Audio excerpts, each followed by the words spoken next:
Question number 6, Dr David Wilson. Mr Speaker, my question is to the Minister of Foreign Affairs. What feedback, if any, has he received on the government's approach to the Middle East?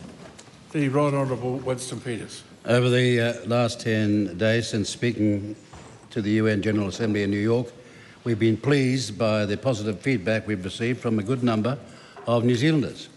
Our balanced, moderate, prudent position, upholding New Zealand's long tradition of an independent foreign policy, has received praise from a diverse range of sources.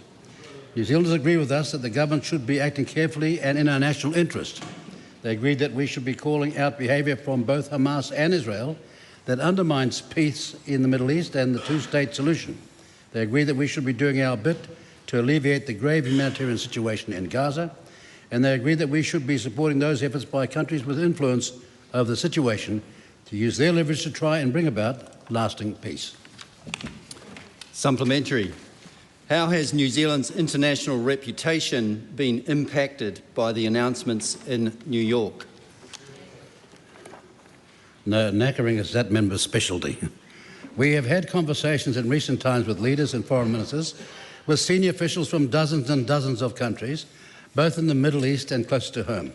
On the basis of those conversations, we are confident that New Zealand's position on these issues is well known and well understood, and our international reputation as fair-minded, pragmatic, prudent and independent remains very much intact. Supplementary. How does the New Zealand government view the situation of the New Zealanders who sought to arrive in Gaza by sea? New Zealand has a long-standing do not travel advisory in place for Gaza. The advisory explicitly warns New Zealanders against any attempt to enter Gaza by sea in breach of Israeli Navy restrictions, including participation in flotillas to deliver aid.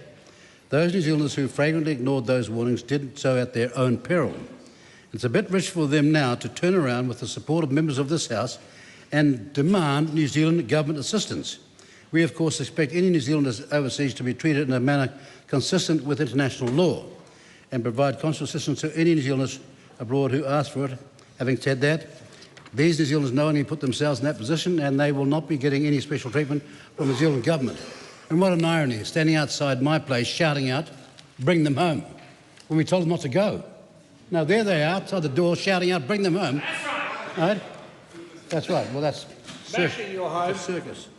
Mr Speaker, supplementary. How does the New Zealand government view protesters gathering outside and even attacking the homes of politicians? Oh, you mean the Green Party?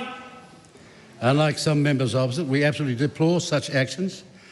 Politicians, their spouses, their children, their pets and their neighbours should not be subject to intimidation, harassment and violence from mobs and bludgers who disagree with government policy.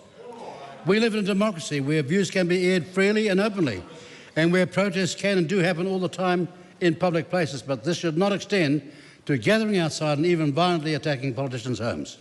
That's why the government is bringing legislation to this House to outlaw such intimidatory and harassing behaviour.